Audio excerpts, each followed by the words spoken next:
Anyone who has ever experienced a reunion with their first love knows that specific ache in the chest. It is the kind of heartbeat that instantly transports you back to the wooden desks of your senior year, making you dust off old, unspoken feelings just because she says, I really did have a crush on you back then. Emily evolved from the campus sweetheart into a principled, gentle teacher and eventually became the partner who built a business by my side. Even when people whispered about her resignation, she just brushed it off, saying she simply didn't want to be stuck in the same place her entire life. In stark contrast, Olivia kept asking the same question in front of the cameras. Do all our beautiful memories mean nothing to you now? My only answer was that they used to matter, but they don't anymore. Loving someone isn't just about dwelling on the past. It is about what you are willing to give up or change in the present, and that is something she never managed to do. Like many women with a male best friend, her true confidant was never her boyfriend. It was always him. Eventually, I stumbled upon the iMessage thread between Olivia and her frenemy.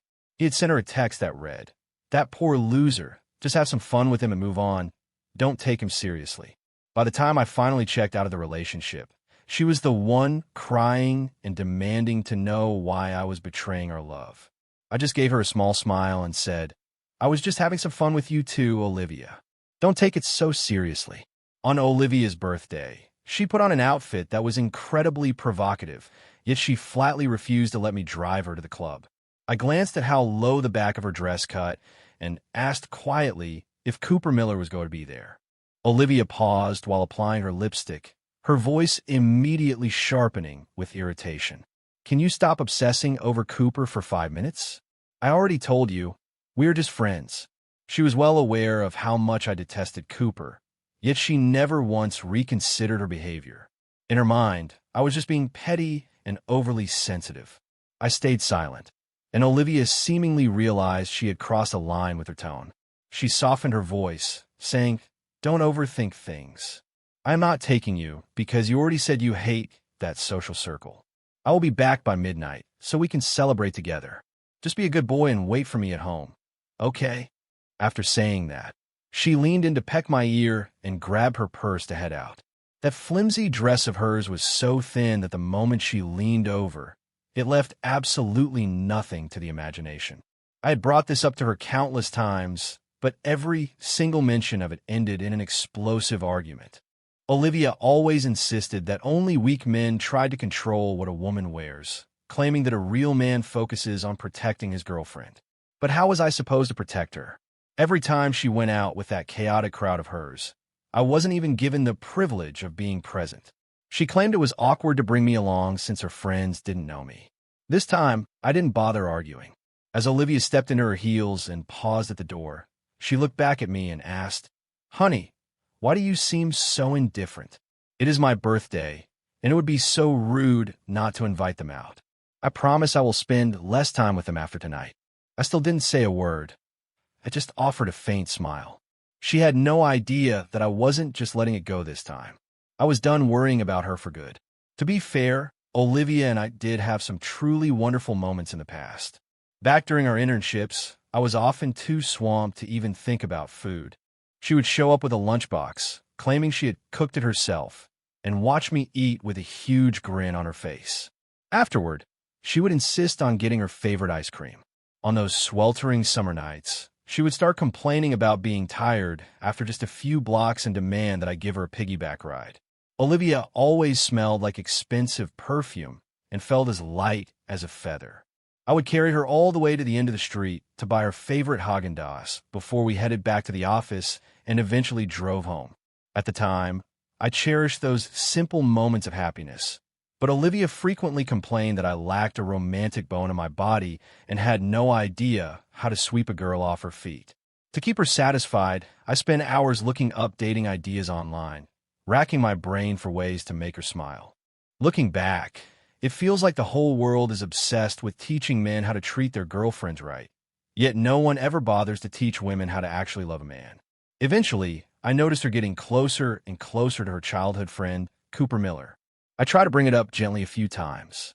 At first, she was patient with her explanations, but soon enough, her tone turned dismissive and annoyed.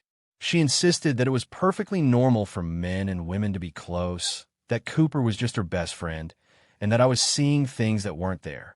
After a series of exhausting arguments, I chose to walk away with my dignity intact. 3 years passed before our paths crossed again professionally. Olivia was now working on the client side at a major firm. She didn't just help push my projects through.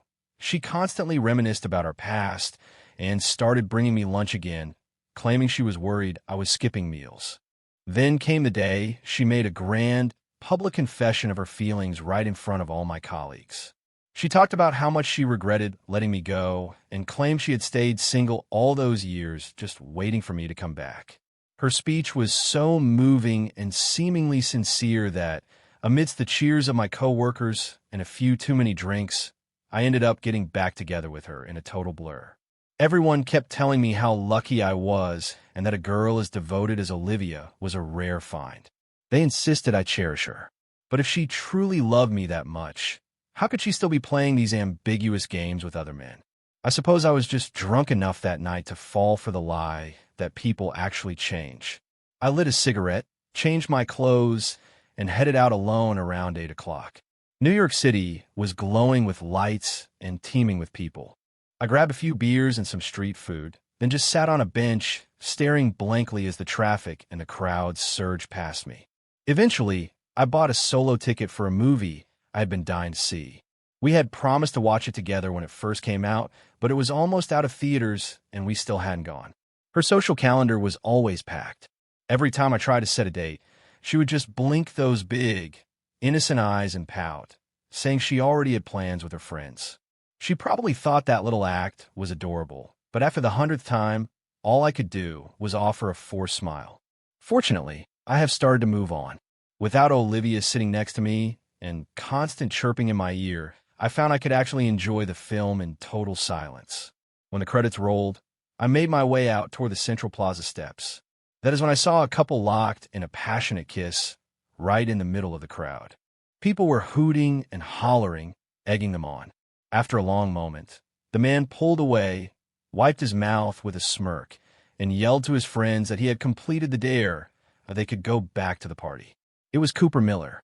My heart sank as I looked at the woman in his arms, her face flushed deep red. Unsurprisingly, it was Olivia. Through the noisy crowd, our eyes met. She frantically untangled herself from Cooper and started running toward me, but I didn't bother slowing down. By the time Olivia made it back to the apartment, I had already packed most of my things. The idea of breaking up with her had been taking root in my mind for a long time. I was simply waiting for the final nail in the coffin. Now that it had arrived, she was the one in a state of panic, rushing over to wrap her arms around me. "Lucas, stop. I am so sorry. It wasn't what it looked like. I had too much to drink, and we were playing truth or dare."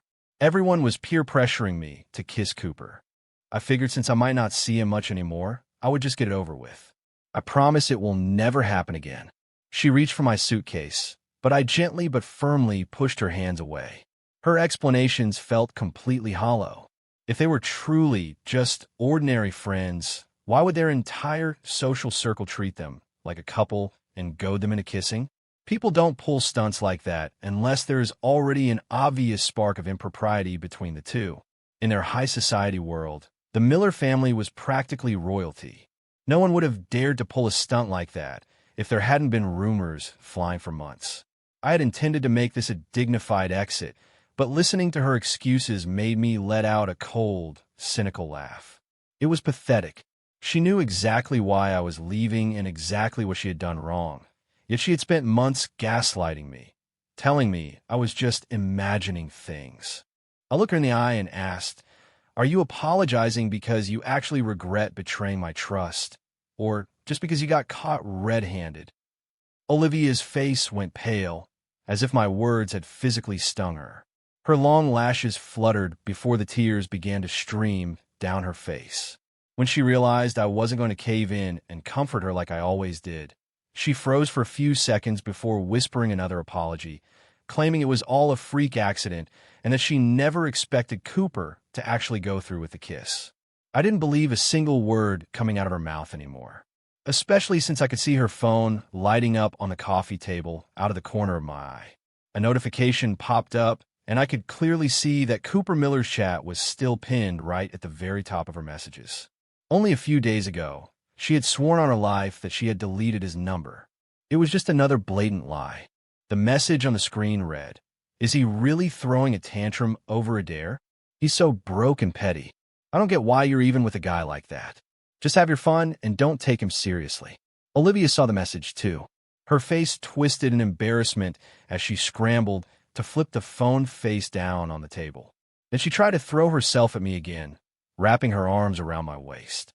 She used to do this all the time to get her way, but this time, the moment she got close, I caught the sharp scent of cigarettes clinging to her skin, mingling with her usual perfume. I didn't know if she had started smoking behind my back or if the smell had rubbed off on her from Cooper Miller, but either way, it made my skin crawl. I was done with a woman whose every word was a fabrication. Sensing the icy indifference in my eyes, Olivia froze, then tried even harder to bury herself in my chest. "Lucas, please, I've had way too much to drink. Can we just go to bed and talk about this in the morning?" She tugged at my arm, using that manipulative, sweet tone of hers. They say couples should never go to bed angry, right? Just listen to me for once and stop making a scene tonight. It occurred to me then that I had probably been far too indulgent in the past. I had taught her that no matter how badly she messed up, a little pouting and a half-hearted apology would make everything okay. But she was dead wrong if she thought I was going to stand around forever waiting for her to get her act together. I gave her a thin smile and said, "Sure, let's do things my way then. We're breaking up." Olivia didn't see that coming. She stared at me in shock for a few seconds before her face flushed with a mix of shame and rage. That was her classic move. Ignore her own mistakes until I brought them up, then immediately pivot to an attack to make it seem like I was the one being unreasonable. She turned her head away with a huff of impatience. "You are so exhausting, Lucas. I told you, Cooper is just a friend. We've been in the same circles since elementary school. Am I supposed to cut off every single person I know just because I'm dating you?" "Well, I didn't take the bait." She kept ranting. "Fine, you're heartless. Leave if you want to, but don't you dare come back. And leave everything here." Olivia came from money and had always looked down on my wardrobe. She had practically forced me to adopt her expensive tastes, breathing down my neck until I was wearing the suits, shoes, and watches she deemed acceptable. But I was just a regular guy with a normal job. Those luxury items were useless to me outside of her high society events. Before walking out, I made sure every single designer item she had bought was left in the bedroom. I didn't take a single piece with me. Olivia's eyes were bloodshot as she played the victim. "Lucas, I get that you're upset and need space, but I am absolutely not agreeing to a breakup." I didn't give her the satisfaction of a reply. I simply blocked her number right in front of her, turned around, and walked out the door. But Olivia wasn't going to let it end that easily. Starting the very next day, she showed up at my office every morning. Since she represented our biggest client, my colleagues treated her like royalty. They were all falling over themselves to be nice to her, and some even had the nerve to tell me to stop being difficult and cherish such an amazing girlfriend. Every time someone praised her, Olivia would put on this shy, innocent act. No matter how many times I warned her to stop causing a scene at my workplace, she just acted like she couldn't hear me. Eventually, I reached my breaking point and decided to stop being polite. I shot back right in front of everyone. "Oh sure, she's a real saint. I mean, what's a little public making out with another guy behind your boyfriend's back among friends? Right, Olivia?" Olivia turned bright red with rage and immediately dropped the sweet girl act, launching into a screaming fit. I treated her like she was invisible. The very next day, I filed a formal request to have her account transferred to another manager. No matter how many messages she sent after that, I didn't reply to a single one. Then, out of the blue, Cooper Miller showed up to confront me. It was honestly pathetic. Ever since the breakup, Olivia's Facebook and Instagram have been filled with cryptic, melancholy posts and emo captions, painting herself as a poor woman whose heart had been shattered by a toxic man. Her little performance worked perfectly on Cooper. He decided to play the knight in shining armor and teach the jerk a lesson. As soon as I accepted his friend request on Instagram, he slapped me with a massive wall of text written in the most condescending tone imaginable. Who do you think you are, Lucas? You're just some broke kid from the middle of nowhere. If Olivia hadn't taken a pity on you, people like us wouldn't even look in your direction. You aren't in our league, so stop acting like you matter. To be blunt, people in our circle can't stand guys like you, always acting entitled and trying to tell her what to do. Did you honestly think that dating Olivia was your golden ticket into our world? You're delusional. I didn't give him the satisfaction of a response. Instead, I screenshotted the entire conversation and sent it straight to Olivia with a simple caption, "Come get her guard dog." Olivia started calling me almost the second I hit send. I ignored it, but she just kept calling over and over as if she were trying to make my phone explode.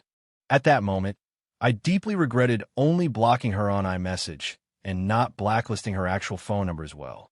I eventually picked up, and she immediately started rambling like a machine gun. "Lucas, thank God you finally answered. I've been thinking so much, and I realized I truly love you. I'm willing to leave my social circle for you. Please, can we just get back together?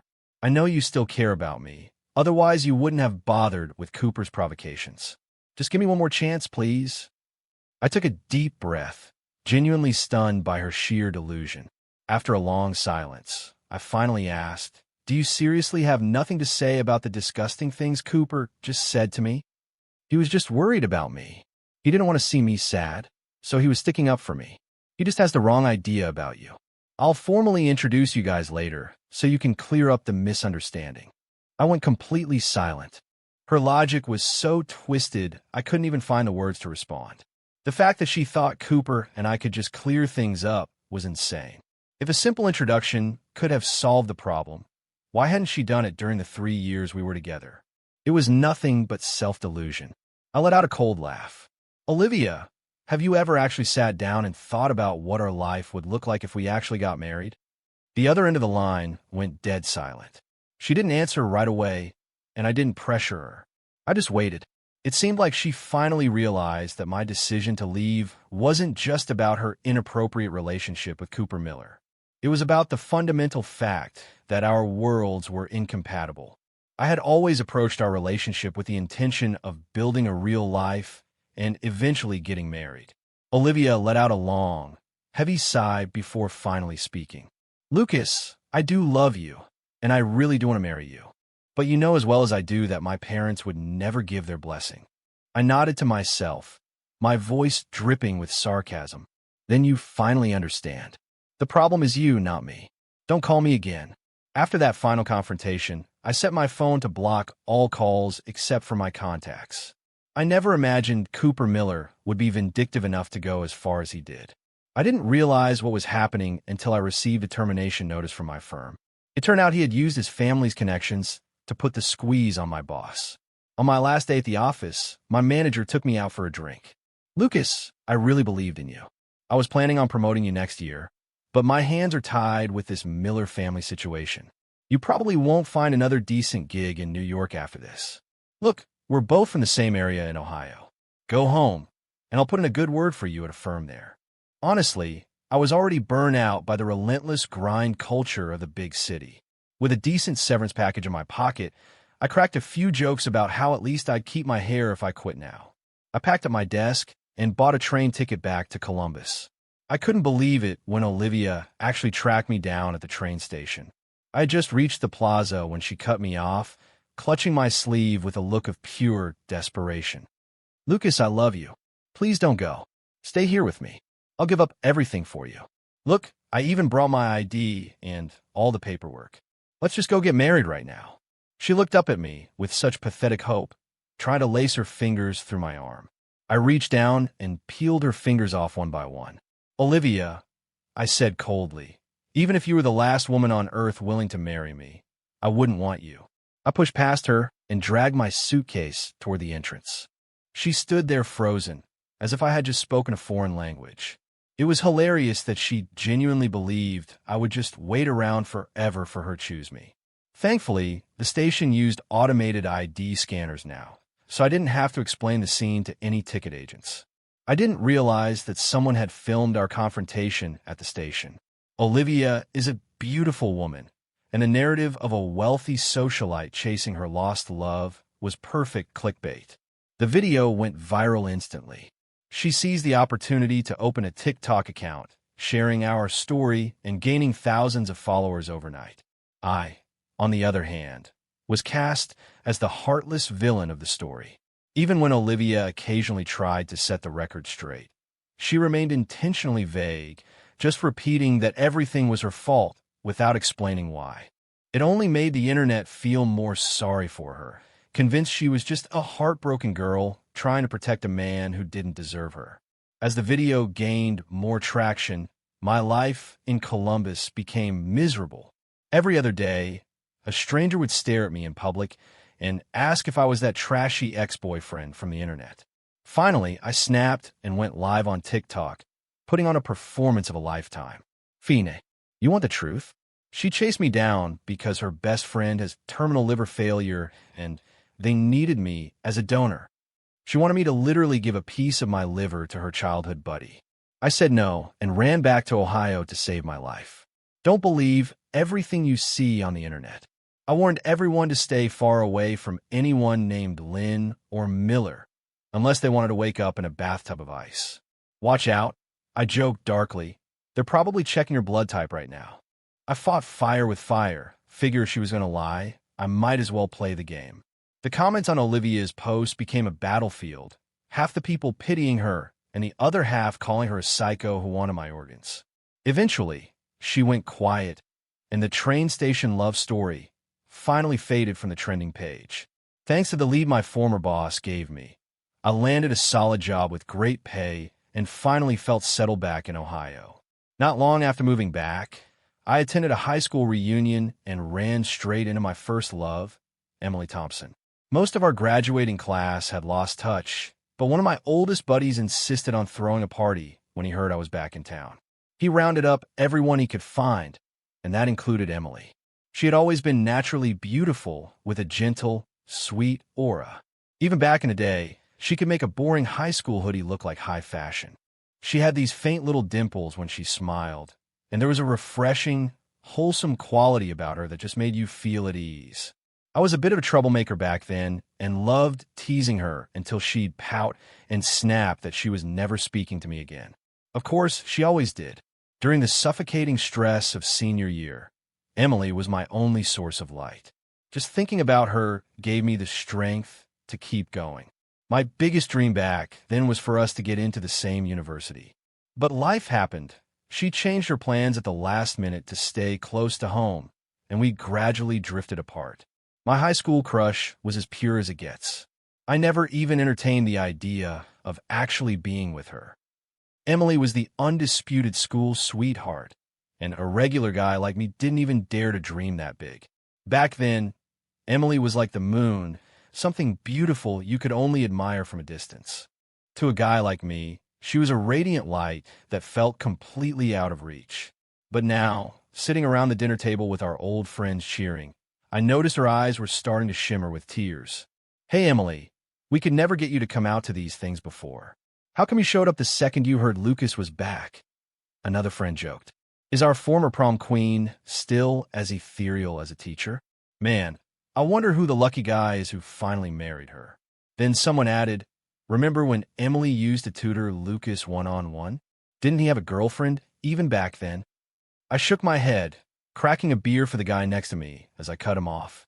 Drop it. That ended a long time ago. I saw Emily's eyes instantly brighten. She gave me a hesitant glance before looking away at the rest of the group.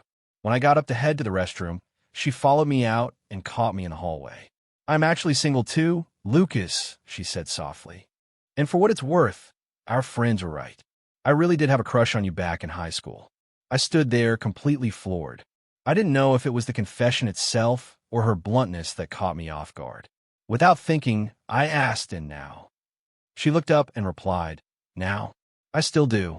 Emily looked up at me. Her fair cheeks flushed a delicate pink under the dim hallway lights. Her gaze was soft and full of emotion. That night, amidst the whistles and cheers of our old classmates, we officially became a couple. I never expected Olivia to be so obsessed that she would follow me all the way from New York City to rural Ohio. She showed up with a stack of her old photos, causing a massive scene and accusing me of moving on too fast. She called Emily a homewrecker and claimed I was just a gold digger using Emily as a sugar mama. Her toxic fan base followed her lead, swarming us with online harassment. They even went as far as sending reports to Emily's school, demanding she be fired for being an immoral educator. Only someone who has been the target of a smear campaign knows how terrifying it is, especially for someone in a profession like teaching where reputation is everything. That was the final straw. I was done being the bigger person and decided to strike back. I put together an incredibly detailed PowerPoint presentation addressing every single lie. If the internet wanted a show, I was going to give them the full, unedited performance. I started from the very beginning, documenting the innocent flirting between Olivia and Cooper Miller while we were still together. I included the video of their public kiss at the plaza, Cooper's threatening iMessages, and the entire timeline of how he used his family's influence to get me fired. As for Olivia's claim that I was using her money to fund other women, I posted every single one of my bank statements. I laid out years of my own hard-earned savings for the whole world to see. I had worked myself to the bone just so I wouldn't owe her a single cent, desperately trying to keep my dignity while standing by her side. In reality, almost every dollar I saved went right back into gifts for her. She thought she was being the generous one, but most of the time, I was just too polite to refuse her extravagant lifestyle. From the very first luxury gift she gave me, I started keeping a ledger. I would look up the prices of those brands, and each figure felt like a weight on my chest. To pay off that debt of gratitude, I pushed myself to buy her gifts of equal value in return. But in her eyes, my gifts were garbage. She would complain that my taste was basic or old-fashioned, as if nothing I bought was good enough for her. Meanwhile, Cooper Miller was playing the best friend card, poisoning her mind against me, while buying her even more expensive things, always whispering that only a true friend has your back, and that boyfriends come and go. Under his constant brainwashing, Olivia slowly began to believe that I was beneath her. During our years together, I dumped almost every cent I had into her, living like a pauper myself just to keep up. And she had the nerve to think that was just how things were supposed to be. Even after we broke up, she had the audacity to call me a gold digger who lived off her dime. It wasn't until she saw my bank records that she realized I had actually paid my own way. She was trying to use the weight of public shaming to bully me into coming back to her. I don't know which of her vapid friends gave her that advice, but I was never going back. Once that presentation started circulating, the tide of public opinion shifted overnight. People doxed Olivia and Cooper Miller, and the scandal actually caused the stock prices of the Lynn and Miller families' companies to take a significant hit. Cornered by the backlash, Olivia was forced to post a tearful apology video. She apologized over and over, claiming she had no idea her actions would cause me so much trouble, and that she was completely unaware of Cooper's private insults toward me. She tried to play the "I loved him too much" card, claiming her grief made her act out. But the internet wasn't buying it. The top comments were all tagging Cooper Miller, saying things like, "Wow, such deep love. So deep, she had to go make out with the Miller heir the second your back was turned." So, I guess regular guys don't have a right to date anymore, huh? Keeping him on a leash while playing kissing games with your childhood bestie? Real classy, one user wrote. Another added, "If you were just playing with him, why didn't you let him go? Chasing him all the way to a train station is just pathetic." The backlash became so intense that even Cooper Miller had to post an apology. When he appeared on camera, his face was covered in bruises, clearly a gift from his family for the PR nightmare he'd caused. His biggest mistake wasn't being rich.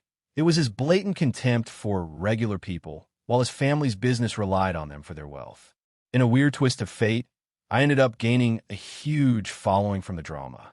Emily, however, was deeply hurt by the school's willingness to believe internet rumors over her years of service. She decided to resign, choosing to focus on finding a new direction and learning the ropes of social media from home. She was nothing like Olivia. She didn't post "poor me" videos or try to manipulate her audience. Instead, she just shared simple clips of our daily life together, holding hands at the grocery store or her bustling around the kitchen, making sure I actually sat down to eat a real meal. Her authentic, down-to-earth style unexpectedly drew in a massive audience. One day, Emily and I filmed a casual QA video, and of course, Olivia couldn't resist leaving a toxic comment. Emily didn't hide it. She pinned the comment at the top for everyone to witness. "I used to make you lunch every single day, Lucas. Did you forget? You're just trying to recreate what we had because you're still obsessed with me," Olivia had written. It was pathetic. I immediately hopped on to clear the air. "Let's be real, Olivia. I knew years ago that you couldn't even boil an egg. Those homemade lunches were just overpriced takeout you played to look like you cared. I mean, who steams eggs and serves them in a plastic disposable container? I was just young and blinded by love back then, so I played along." I continued, "Look, I know I'm a pretty simple guy. To some people, I'm unromantic or boring. My idea of a perfect date is just dinner, a movie, or a walk. But when you're with the right person, those quiet moments are the only ones that actually matter." Even after that, Olivia wouldn't let it go. She started obsessively comparing herself to Emily in her posts, from her makeup and clothes to the way she spoke. She was desperate to prove that Emily was nothing more than a discount version of her. In response, Emily and I decided to do a throwback video revisiting the places where it all began. We put on our old high school sweaters and walked through the halls of her old school. In the final shot, she sat on one of the desks, turned to me, and said, "I have fallen for you 3 times, Lucas. Once in high school, once right now, and once for every single moment we have left." After that video went live, Olivia finally deleted her accounts and vanished from social media. The internet sleuths had dug into the timeline and realized Emily had been single and drama-free for years. Her grace and authenticity were a world apart from Olivia's manufactured chaos. At the very end of the video, I pulled a small velvet box from my pocket and dropped to one knee. "Emily Thompson, will you marry me? This diamond might not be the biggest one in the world right now, but I promise to make our life more valuable every single year. All I have is my heart, and it's yours forever." The engagement preparations were surprisingly smooth. When our parents met, they hit it off immediately. Emily's parents were retired teachers, a bit strict but with a solid moral compass.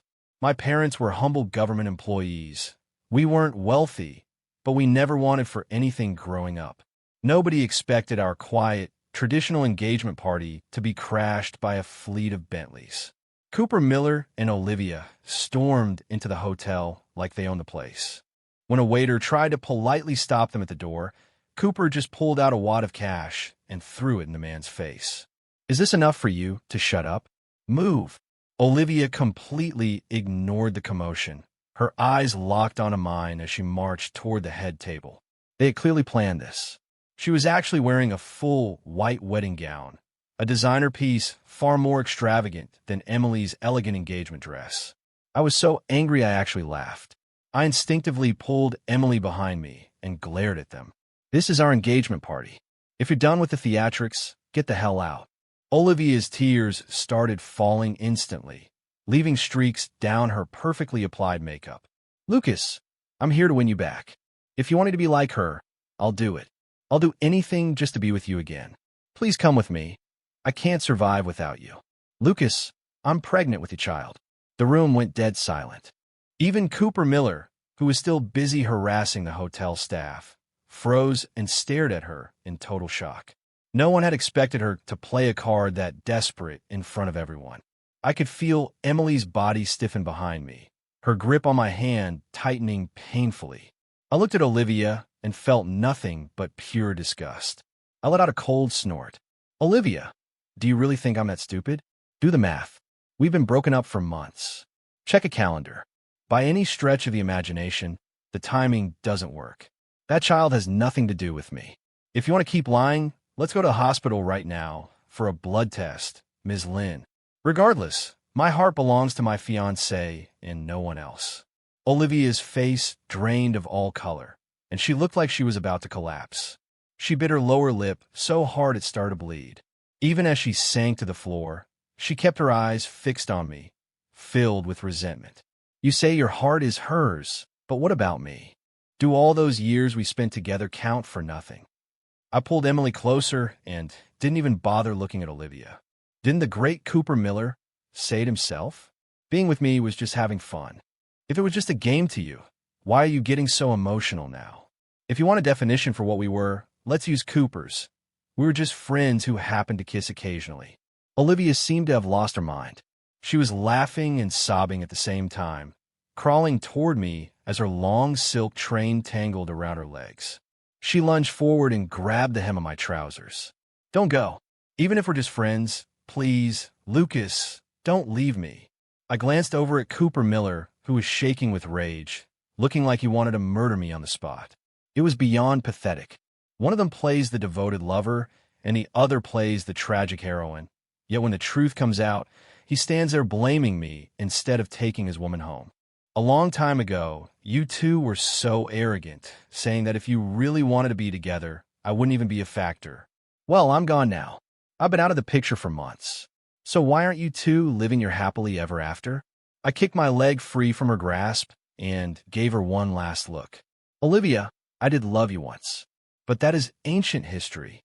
You started killing that love the moment you chose your toxic social life and your best friend over me. You spent every ounce of my affection yourself. I took Emily's hand and walked out without looking back, completely indifferent to the chaos left in our wake. I later found out that Emily had asked her cousin to film the party so she could make a highlight reel for Facebook and TikTok. Emily's cousin was so livid after Olivia's stunt that she didn't even bother editing the footage. She uploaded the raw, uncut video of the entire confrontation. It went viral instantly, and once again, the Lynn and Miller families found themselves in the middle of a massive PR disaster. To mitigate the damage to their brand, the Miller family officially recognized an illegitimate son and named him the new heir to the company. The Lynn family took a more blunt approach. Since Olivia was pregnant, they forced her into an immediate marriage with Cooper Miller to save face. They launched a massive PR campaign trying to paint it as a true love, finally find a way story. But the public wasn't buying the lie. What should have been a private family matter became a national laughingstock, largely because of how arrogant and entitled their corporate statements sounded. The sheer condescension from the Lynn family's PR department backfired spectacularly, sparking boycotts across the country. The next time I heard their names, it wasn't on a celebrity gossip page. It was on a true crime documentary. The headline was chilling. Cooper Miller had beaten Olivia to death in a drunken rage. Both of them had grown up as spoiled trust fund kids, the pride of their respective families. Their relationship had always been a volatile mix of obsession and arrogance, and both had explosive tempers. The forensic investigation confirmed that Olivia was indeed pregnant, but the child was not mine. It came out in court that during our initial breakup, Cooper comforted her with alcohol, which eventually led to a one-night stand. Olivia had deluded herself into thinking that night was with me, and Cooper, too proud to admit otherwise, had never corrected her. It wasn't until she screamed about the pregnancy at my engagement party that the secret became impossible to keep. Under intense pressure from his family, Cooper finally admitted the truth. Cooper had assumed that he and Olivia would eventually enter a marriage of convenience.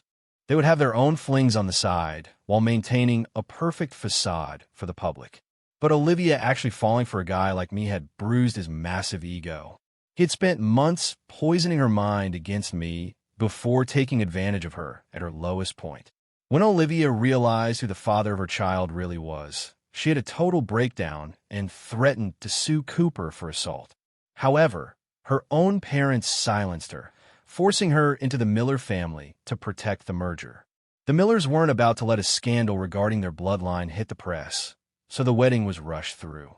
Olivia never stopped blaming Cooper for destroying her chances with me, and Cooper resented her for being ungrateful after everything his family had done for her. The bitterness in their house was suffocating. Their marriage rotted from the inside out almost immediately. Cooper went back to his playboy lifestyle, drinking himself into a stupor every night.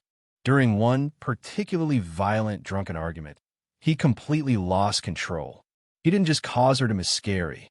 He beat her until she stopped breathing. By the time Cooper sobered up and rushed her to the ER, it was far too late. The baby was gone, and Olivia died of internal bleeding right in the hallway of the emergency room. Cooper was sentenced to prison, and his family officially disowned him, making sure he wouldn't see a dime of his inheritance when he finally got out. The man who spent his life looking down on commoners ended up becoming a penniless nobody. The chain reaction from the scandal was too much for the Lynn and Miller empires to survive. Their stock prices bottomed out, and they became the ultimate textbook example of corporate collapse. Ironically, the illegitimate Miller son who took over the reins turned out to be a brilliant businessman. He reached out to my firm for a partnership, offering us incredible terms and essentially boosting my career to the stratosphere. Within a few years, I had been promoted 3 times and my salary had tripled. Eventually, I decided to open my own creative studio back in Ohio. Emily became the heart and soul of the business, spending her days managing projects and filming her content. Over the next few years, we grew from a 2-person team into a respected local firm with a stellar reputation. As a married couple, we became known as the local power duo in business. We were recently invited back to our high school to give a talk as distinguished alumni. After the speech, Emily leaned against my shoulder and whispered, "You know, back when we were kids, I stood behind you under those cherry trees thinking that if you just turned around, I'd finally have the courage to tell you I loved you. But I guess it worked out in the end. People who are meant to be together always find their way back. Oh, and I have some news, Lucas. You're going to be a father." As another spring approached, I looked at our life and saw nothing but sunshine ahead. I loved Lucas from the very first moment I saw him. There was an authenticity to him, a groundedness that was completely missing from the social circle I grew up in. It was that difference that drew me in. I even tried to learn how to cook just to impress him. Of course, I was a total disaster in the kitchen. Most of the time, I just had my family's maid prepare the meals, or I'd order high-end takeout and plate it myself to make it look homemade. I found out later that Lucas had seen through the act the entire time, but he was too kind to ever call me out. I had such a good man in Lucas, and I destroyed it with my own 2 hands. Somewhere along the way, I forgot why I fell for him in the first place. I started comparing him to everyone else in my life, resenting him for not having as much money as my friends or for not being as exciting as they were. By the time I snapped out of it and realized what I was losing, he was already gone. Lucas left with a finality that terrified me. No matter how much I begged or how hard I cried, he didn't even glance back. I returned to my empty apartment and felt a chill that went straight to my bones. Cooper kept texting me with sympathy, but I was so furious I told him to never contact me again. He just replied, "Are you seriously going to throw away a lifelong friendship over some guy?" I hesitated, and like a fool, I went right back to him, asking for his advice on how to fix things. Cooper was a total playboy. He was fun, but I knew our families were eventually going to shove us into a marriage. The problem was I didn't love him. Once you've experienced the kind of all-consuming, selfless love that Lucas gave me, you can never settle for being just another option in a man's phone. But I have to admit, I love the ego boost of having 2 men fighting for my attention. After the breakup, I became obsessed with winning Lucas back. I had convinced myself that I was ready to walk away from my entire life just to be his wife. I started that social media account to tell our story, and I truly intended to cut Cooper Miller out of my life for good. Everything I told Lucas during those desperate calls was the truth. If he had just come back to me, I would have walked away from that social circle and never spoken to Cooper again. I would have devoted my entire life to him. I always believed in Lucas's potential. I knew he was capable of building a great future for us on his own. For the sake of that dream, I threw my dignity away time and time again just to get near him. I even went as far as crashing his engagement party. I had spent weeks picking out that wedding gown, pouring all my fantasies of a happy marriage into it. But that day, I watched every single one of my dreams get shredded to pieces. The child I was carrying belonged to Cooper Miller. I hate Cooper for betraying my trust, but I hate myself even more for not listening to Lucas when I had the chance. When I first found out I was pregnant, I was actually happy. I thought it was a sign from God, a chance for Lucas and me to start over. It wasn't until the truth came out that I realized it was just the bitter fruit of my own karma. My family didn't have a choice but to discard me. In our world, every transaction has a price tag. People like us are just pawns on a chessboard, married off to create the next generation of collateral for our parents' businesses. Now that I'm pregnant and disgraced, I've lost my value. Cooper is out every night with different women, and I don't even have the energy to care. What I can't stand is being trapped in this gilded cage of the Miller estate, where even catching a glimpse of Lucas from afar has become an impossible dream. I spend my days alternating between laughter and tears, losing my mind in this house. I would scream at Cooper whenever he stumbled home drunk. If it weren't for you, if I just cut you off and left this world behind, Lucas would be marrying me right now. I should have been the one standing next to him in that white dress, smiling and happy. My words seemed to snap something inside Cooper. The last thing I saw before I slipped into unconsciousness was a clip on my phone from an interview. Emily was leaning into Lucas's arms, looking radiant and so happy it made my chest ache with envy. That life could have been mine. That spot next to him belonged to me. With a heart full of regret, I closed my eyes, praying that if there is a next life, I might find him again. Brightness lies ever before you. Those stifling shadows simply don't belong in your life.